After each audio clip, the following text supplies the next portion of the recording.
উপাধ্যক্ষ মহোদয়, আজি বিৰোধীয়ে যি আমাৰ শিক্ষা বিভাগৰ বিশেষকৈ স্কুল শিক্ষা আৰু উচ্চ শিক্ষাৰ ওপৰত যি দাবী মঞ্জুৰিৰ ওপৰত কৰ্তন প্ৰস্তাৱ আনিছে তাক সম্পূৰ্ণ বিৰোধিতা কৰি মই কেইষাৰমান কথা ক'ব বিচাৰিছোঁ।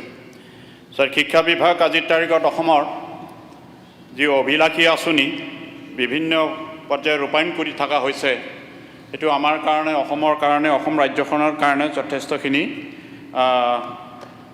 আমাৰ খুব এটা প্ৰশংসনীয় পদক্ষেপ, যাৰ ফলত আজি যথেষ্ট হাৰত আজি এটা শিক্ষা এটা আলোড়ন সৃষ্টি হৈ থকাটো দেখিবলৈ পাইছোঁ।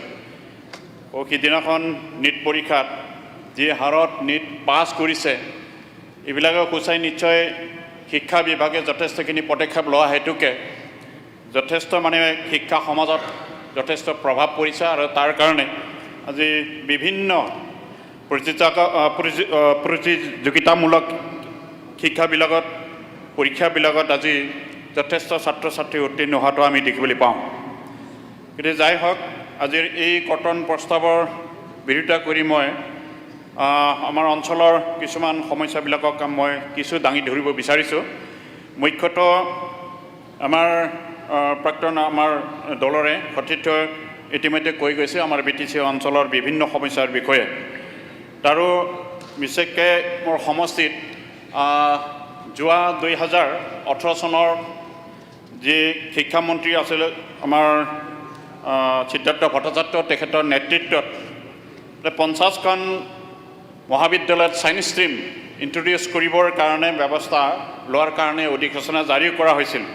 কিন্তু যোৱা 5টা বছৰত তাৰে 23খন কৰা হ'ল, বাকীখিনি থাকি গ'ল।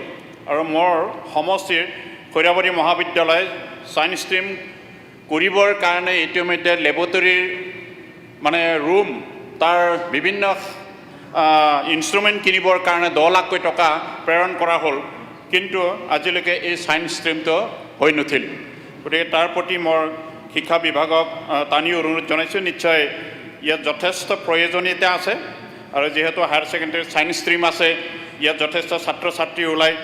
দুখীয়া অঞ্চলৰ ছাত্ৰ ছাত্ৰী নিশ্চয় BSc পঢ়িবৰ কাৰণে এই মহাবিদ্যালয়খনৰ ছায়েন্স ষ্ট্ৰীমৰ অত্যন্ত প্ৰয়োজন। আৰু মোৰ কিছুমান ৰিম'ট এৰিয়া আছে, উত্তৰাঞ্চলৰ ইণ্ডো ভূটান এৰিয়া, এইবিলাকত আজিলৈকে স্কুল, উচ্চ শিক্ষা গ্ৰহণ কৰিবৰ কাৰণে হাইস্কুল নাই। বিশেষকৈ ৰাজগড় এৰিয়াত ME স্কুল আছে, 10 কিলোমিটাৰ ৰেডিয়াছত কোনো উচ্চ শিক্ষা গ্ৰহণ কৰিবৰ কাৰণে একো ব্যৱস্থা নাই।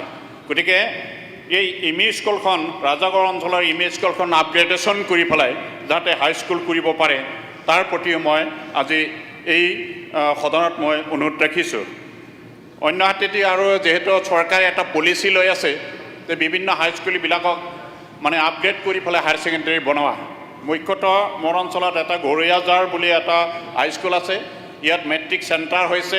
তাক অত্যন্ত এই অঞ্চলত উচ্চ শিক্ষা গ্ৰহণ কৰিবৰ কাৰণে বিশেষকৈ বাগান এৰিয়াৰ ছাত্ৰ ছাত্ৰীসকলৰ যিহেতু যথেষ্ট প্ৰয়োজন হৈছে উচ্চ শিক্ষা গ্ৰহণ কৰিবৰ কাৰণে, হায়াৰ ছেকেণ্ডেৰীলৈ আপগ্ৰেড কৰিবৰ কাৰণে অনুৰোধ ৰাখিছোঁ। মই বিশেষকৈ 3টা হাইস্কুল, আমাৰ গৰিয়াজাৰ হাইস্কুল, তাৰপিছত পৰুণী টংলা হাইস্কুল আৰু চিনাকনা হাইস্কুল বুলি আছে। গতিকে সেইখিনি আপগ্ৰেডেশ্যন কৰি দিলে যথেষ্টখিনি ছাত্ৰ ছাত্ৰী সকাহ পাব।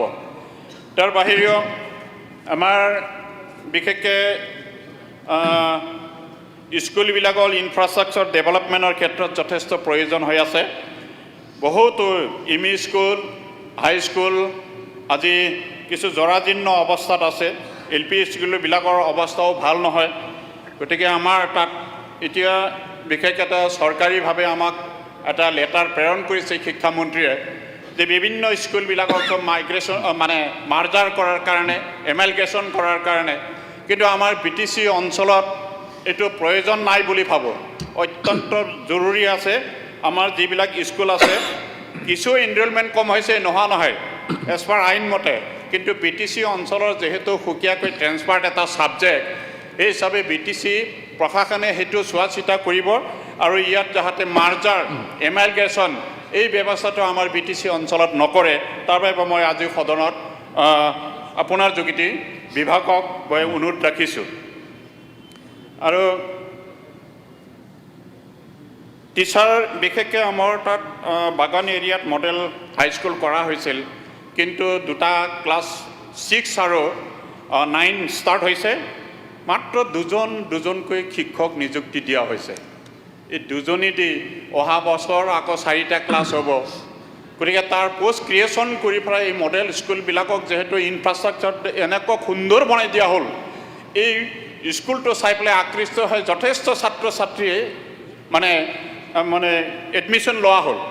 কিন্তু আজি তাৰিখত মানে শিক্ষক নাই। শিক্ষক নোহোৱা হেতুকে তাতে যদি কি ধৰণৰ শিক্ষা গ্ৰহণ কৰিব ছাত্ৰ ছাত্ৰী, সেইটো আমাৰ কাৰণে বিচাৰ্য বিষয়। গতিকে এই ক্ষেত্ৰত নিশ্চয় বিভাগে তাৰ ব্যৱস্থা ল'ব, তাৰ পোষ্ট ক্ৰিয়েশ্যন কৰি পেলাই যাতে মডেল স্কুল, যি ননাইপাৰা মডেল স্কুল আছে আৰু বাটলাপাৰাত মডেল স্কুল আছে, তাতে শিক্ষকৰ ব্যৱস্থাটো কৰি দিয়া হোৱা নাই। দুজন মাত্ৰ শিক্ষক আছে।